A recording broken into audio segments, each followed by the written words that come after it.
What Fox Television told us was that we were just the people to be the investigators. Do any stories you want, ask tough questions, and get answers. So we thought, this is great. This is a dream job. Fantastic. One of the first stories that Jane came up with was the revelation that most of the milk in the state of Florida and throughout much of the country was adulterated with the effects of bovine growth hormone, the artificial hormone that farmers were injecting into their cows so that they would produce more milk. With Monsanto, I didn't realize how effectively a corporation could work to get something on the marketplace. The levels of coordination they had to have. They had to get university professors into the fold. They had to get experts into the fold. They had to get reporters into the fold. They had to get the public into the fold.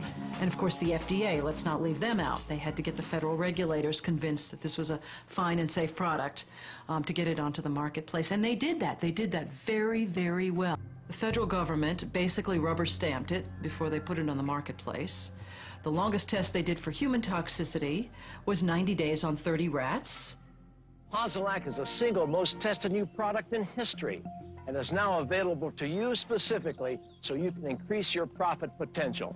And then either Monsanto misreported the results to the FDA, or the FDA didn't bother to look in depth at Monsanto's own studies.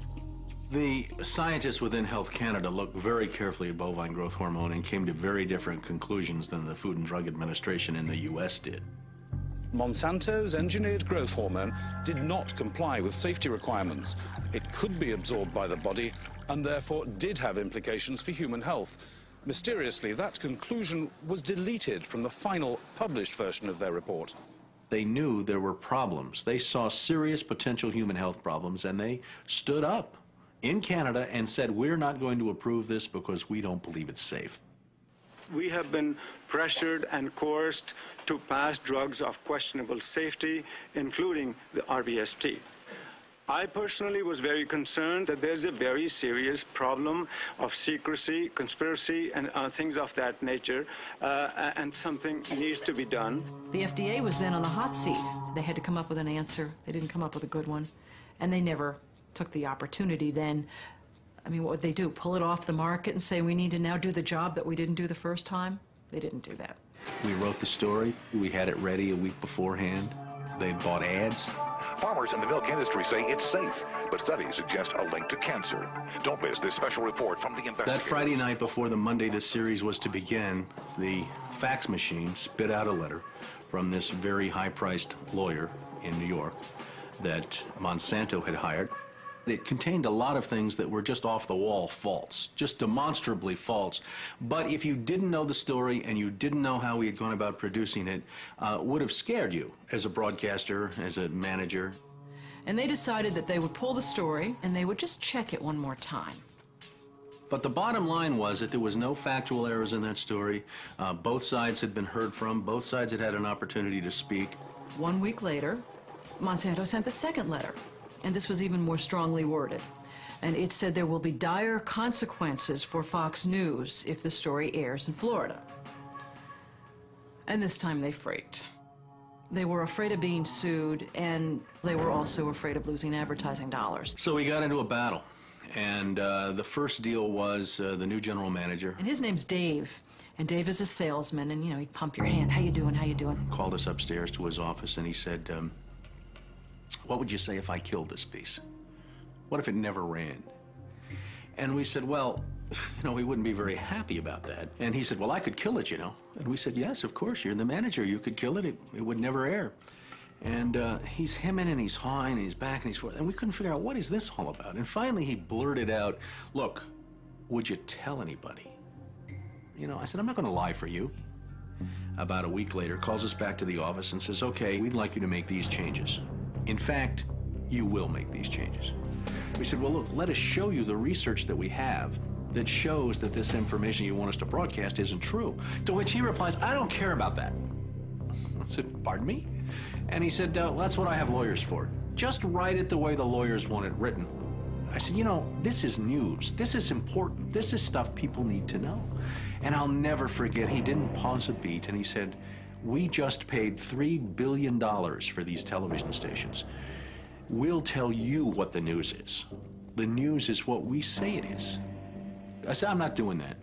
And he said, well, he said, if you refuse to present this story the way we think it should be presented, you'll be fired for insubordination.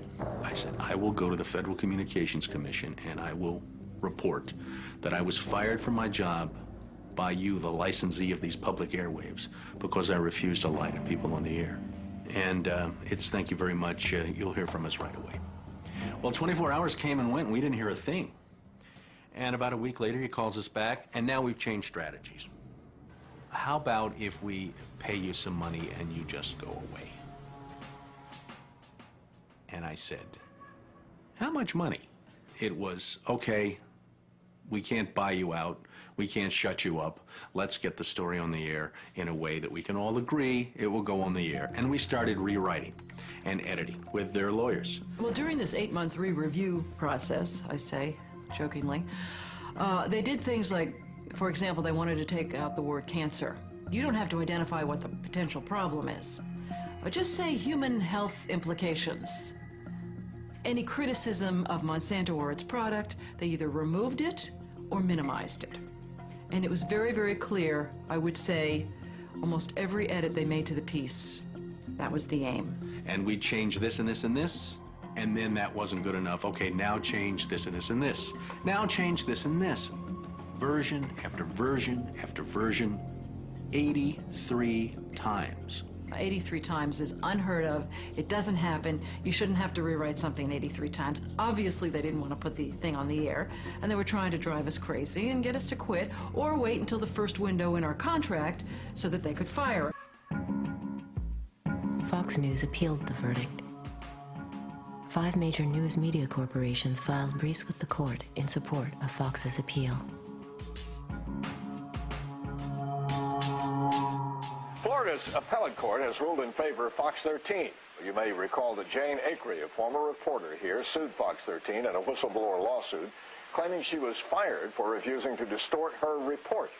The appeals court today threw that case out, saying Ms. Acree had no whistleblower claim against the station based on news distortion. Fox 13 Vice President and General Manager Bob Linger says the station has been completely vindicated by the